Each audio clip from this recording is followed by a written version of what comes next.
Yeah. Hi, folks. Welcome to this afternoon's version of I'm Calling HR, November 10th, 2020. What a great year it's been.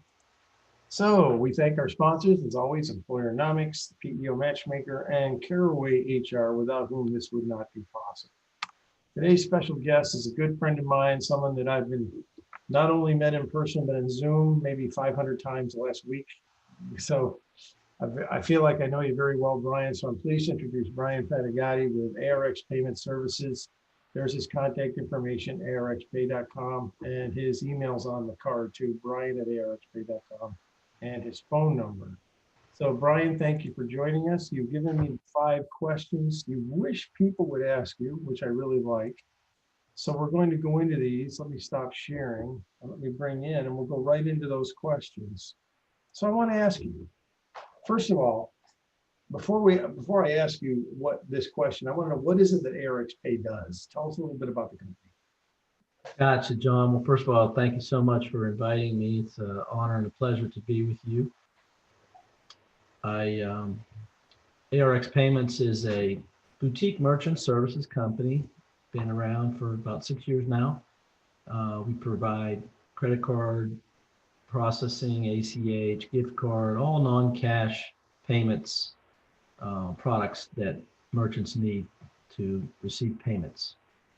All right, so the first question you wish people would ask you, this is a good one. How do I make sure I am paying the lowest fees possible?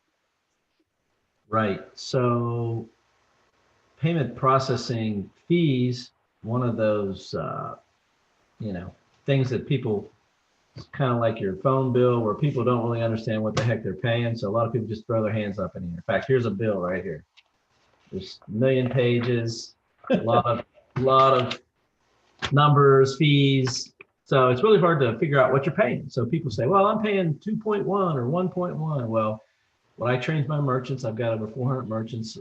I train them to measure this expense category by effective rate, which is quite simply total fees that you pay divided by the total credit card sales.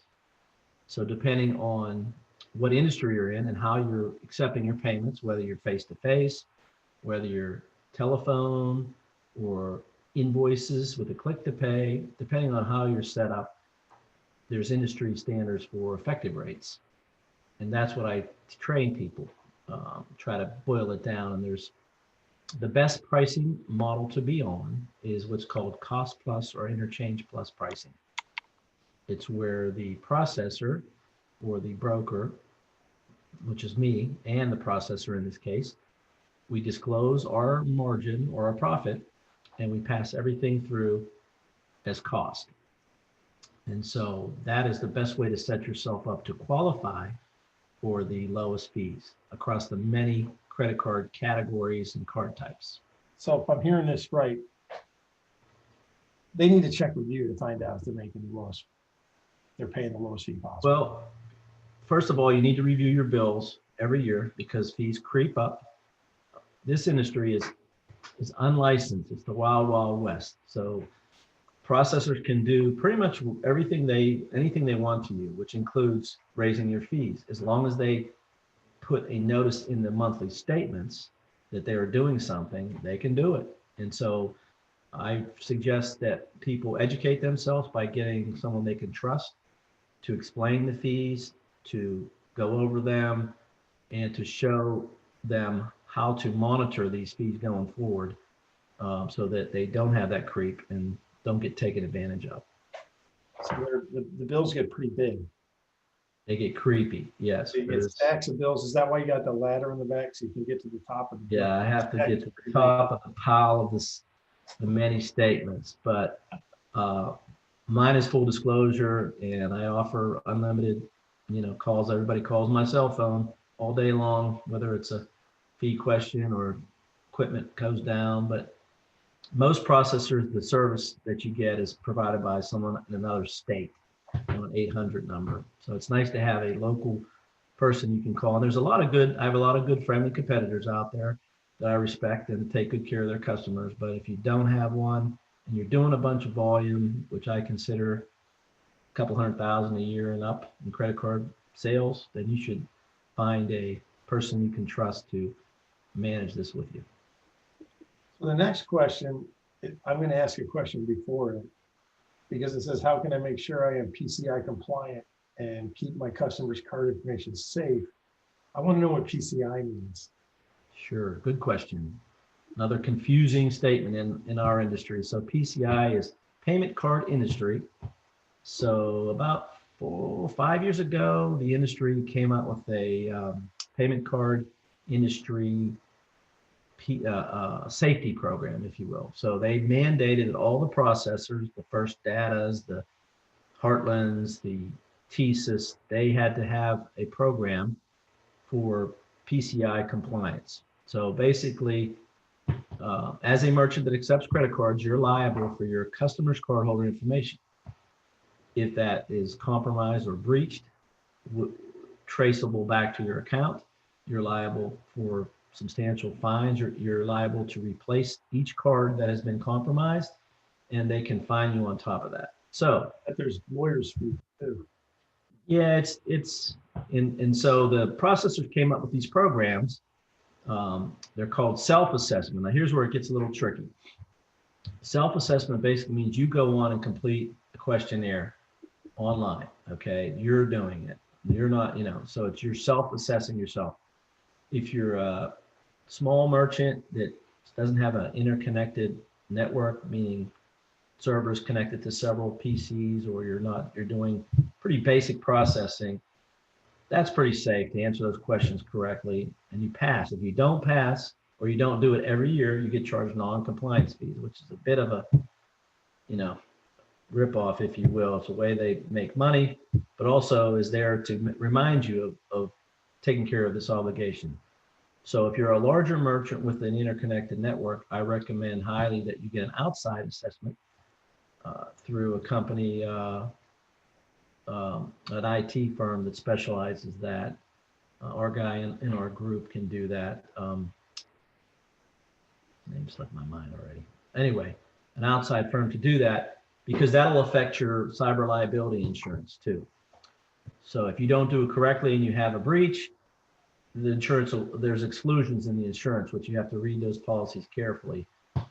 So have I put you to sleep on that one yet? Well, No, I was trying to remember the guy's name too. Roy Richardson. Geez, I was sitting there thinking, God, he's awesome. we're at that age, Brian, when we get named, Yeah.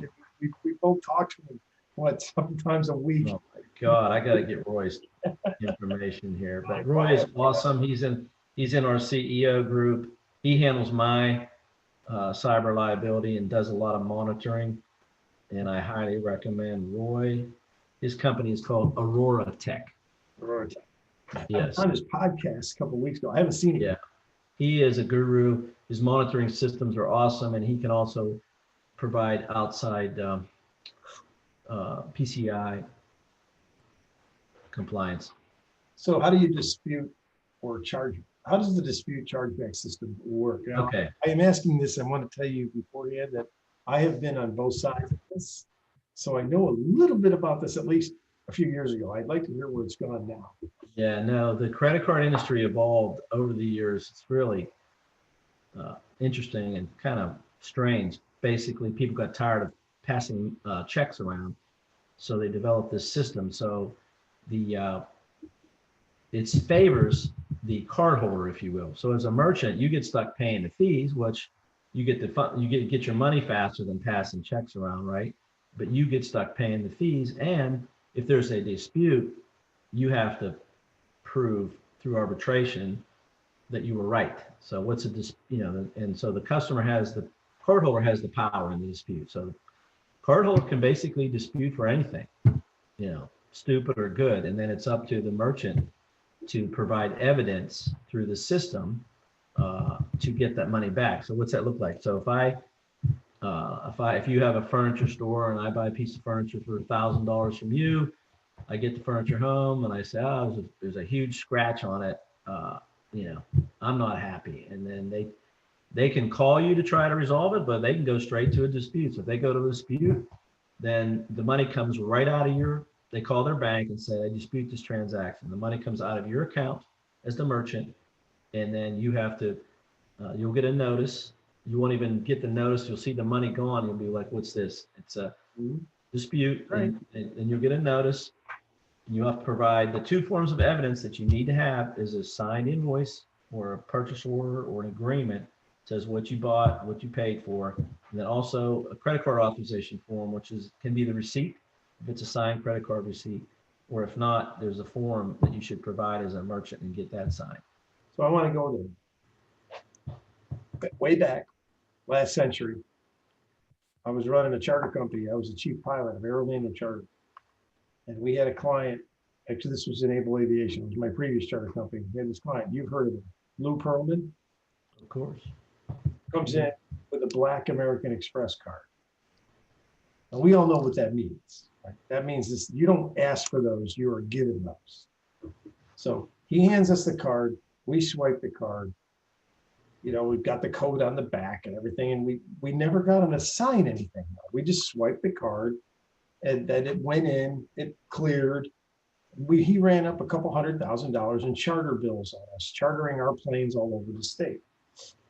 Well, he challenged him. He disputed him, saying he'd never flown.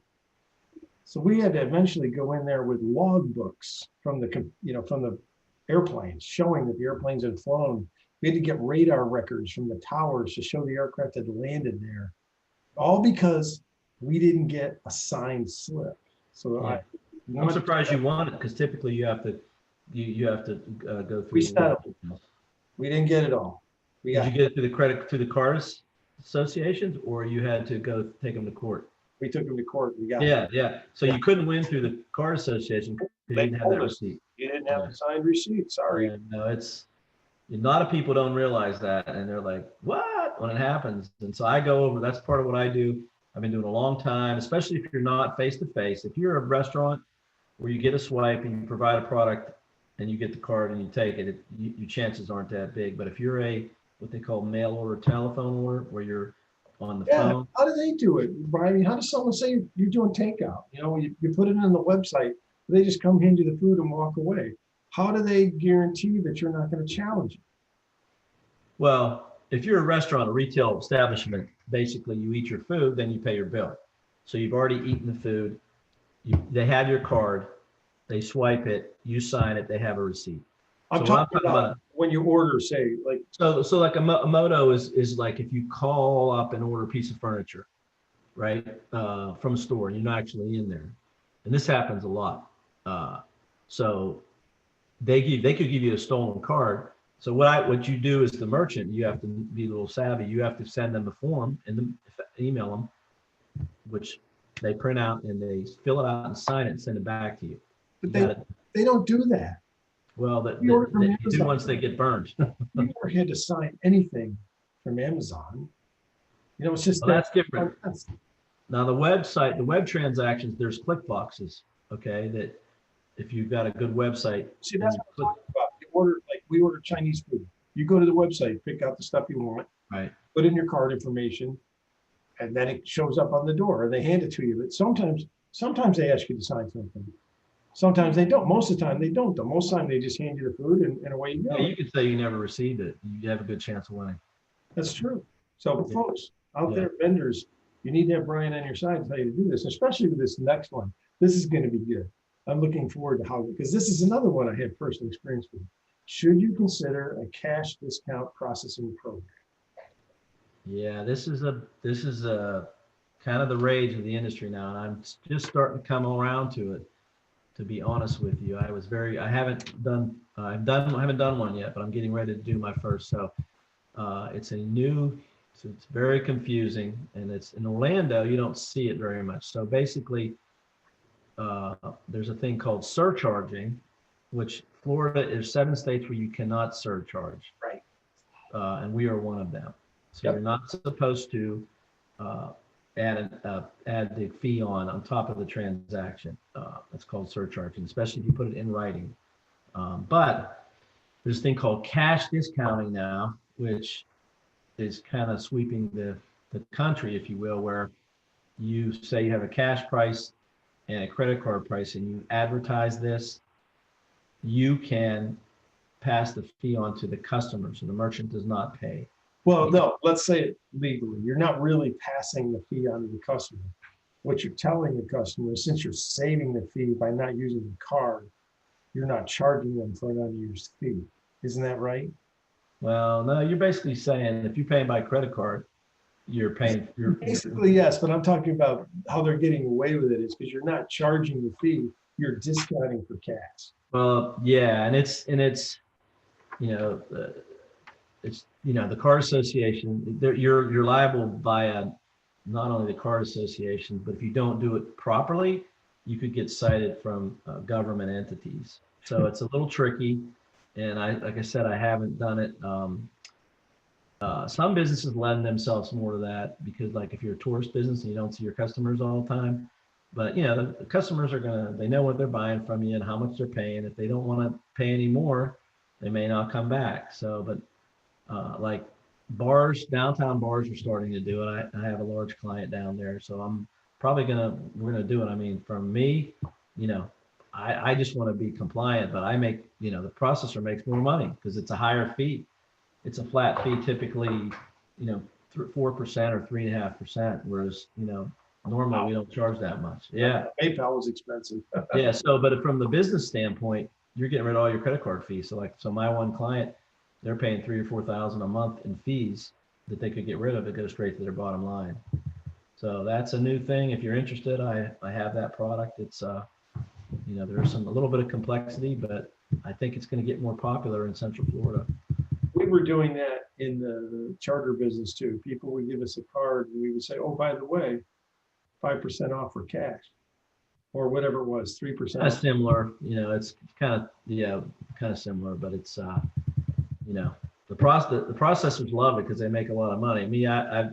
My model is a lot of customers, smaller margins, a lot of service, so I don't lose anybody. That's why I've been nervous about getting in trouble. But the more I see, the people that I trust are starting to do it. So I'm getting in that game. So I hold in my hand the last question. Uh-oh. This is a pretty good one. Karnak. He's Karnak. He's still Well, actually, I've got the hat, the big Karnak. But those old guys are the only ones who remember that. You would be needing to wear it because you're the one that's going to answer the question. And the question is, are there any options to save time when processing and reconciling credit card transactions? No, wait, this counts. That's one. QuickBooks plugins. That's the answer. So that's one thing that got to do it. Okay. There you go. Okay, this is my Halloween costume. So the stewardess is in 3D. Aren't you supposed to have the answer? No. I should move to apartment 3C. Anyway, so are there any options to save time when processing and reconciling credit card transactions? Yeah, so I threw that one up there because that's another thing that I, over the years have evolved to understand. Everybody would love to do it faster and less expensive, faster, cheaper, better, right? So with the software QuickBooks that's out there, which a lot of people in Central Florida have, the QuickBooks software comes with a merchant account. It's called Intuitive. Intuit is the processor. Third time saying that, I got it right. So Intuit's rates are higher because they know they can charge more because it's integrated. It saves time and it comes with QuickBooks. So now there are several companies out there who have built plugins, which basically means you have a less expensive merchant account with that cost plus pricing, lower affected rate. Intuit's typically 3 to 3.5. So if I can get that down to 2.5, depending on how you're doing it. So we take that account and we plug it in so that it sits inside of Intuit and basically is a different payment button, but it's fully integrated. So you access the payment button, you pull up the invoices just like you would in QuickBooks, and it's all integrated. So it comes back paid, reconciles paid. So it saves time and money. That's a neat product that's out there. And actually, taking that one step further, if you are a merchant out there that is in the business to business space, which means you're accepting corporate purchasing or government cards, there's a lot of those out there. They're one-time use cards. there is a product out there that helps you qualify for lower fees with those cards, because the corporate and business cards have the highest interchange or costs out there. So there is a gateway called PayTrace that I'm using that I could incorporate with the QuickBooks plugin that gets that effective rate way down. So anybody that's out there in that environment, I would love to talk to you. There's not a lot of processors using this product. There are a bunch, but if you haven't been exposed to it, it can get your effective rate down to 2.5 on corporate cards, which is typically 3.5-ish. Great. So I'm going to sum this up and say to everybody who's listening that credit cards are here to stay. Processing, paying remotely. We all know that money is going to virtual. It's gradually, there's a coin shortage pretty soon. There's going to be a dollar shortage. So you need to have this method to get paid.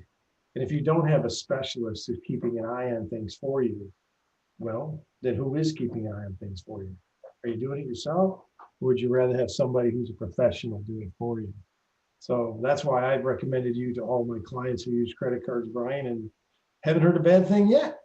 So Well, I appreciate you, Will. That's my business is all referrals. I don't do any cold calling and all that. So it's people's money. They want to trust whoever's they're working with, just like your business, where we trust you with to move the money for the payroll side. You can't be taking a solicitation off the internet or calling blindly for this. It's just not the optimal. Because it's unlicensed and you never know who you're getting. It does bother me when you say that people are just using QuickBooks to do their credit card processing. That might be good for a small business, but anybody who's taking off, I want to tell you folks, QuickBooks is great for getting started, and it's great for keeping track of your books. I don't think it's a good choice for payroll or for credit card processing if those are big, if those are important. Yeah, and Square's another good company, but once you get over a certain volume, it's not a good deal. Like if you're a small merchant, Square's okay. And I have a product just like Square that's what's called pay as you go, where you only pay fees if you use it. Yep. Which the volume is low, that's more efficient. Even though your rate's a little higher, the net effective rate is better going that route because of the monthly and annual fees that you don't have. They need a professional like you. We know that. That's why you're doing this. That's why you've been successful. That's why everybody I talk to knows you. Well, oh yeah, Brian with ARX Pay. I know him. I mean, everybody knows you. So whatever you're doing for personal branding, it's really working. It's just because I'm old. Just trying to 60. Well, thanks for coming in today, Brian. I know you got to hit the road in a few minutes, but you got a board meeting, right? Yeah, whatever. I hope you're not too bored. I'm sorry. Good one. Well, I appreciate you, and I'd love to help anybody. Like I said, a lot of times if they have a good program, I'll tell them there's no need to switch too. So I do that a lot if they have the right program. So what we got to do is put up our little final screen here to tell people that if you're interested in hearing more about this show or being a guest or your suggestions, criticisms, as long as they're, nothing too hostile, not too much profanity, please. Thank you for watching. Really glad to have you as a guest, Brian. We've been knocking around together for about 1.5 years now and having a great time.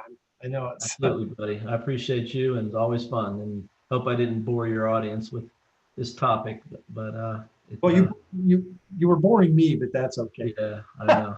I'm kidding. I just okay. Thank you. It's really good to have you. As folks, we'll see you next week. We're going to have we have a special guest, Michael Member, our attorney from Atlanta, is going to talk to us about employment law. So, but I wasn't special enough for you. I mean, what is it? Well, you're not from Atlanta. You're the other side. I bored you. You're going to put an attorney on there? That's really going to put him to sleep. Well, you know what? It does take about as long to get to your side of town as it does to get to Atlanta. We had a very special guest today, and we're going to have another very special guest next week. Is that okay, Brian? That's awesome. All right, folks, thanks for tuning in. We will see you next week. Okay, you stop recording.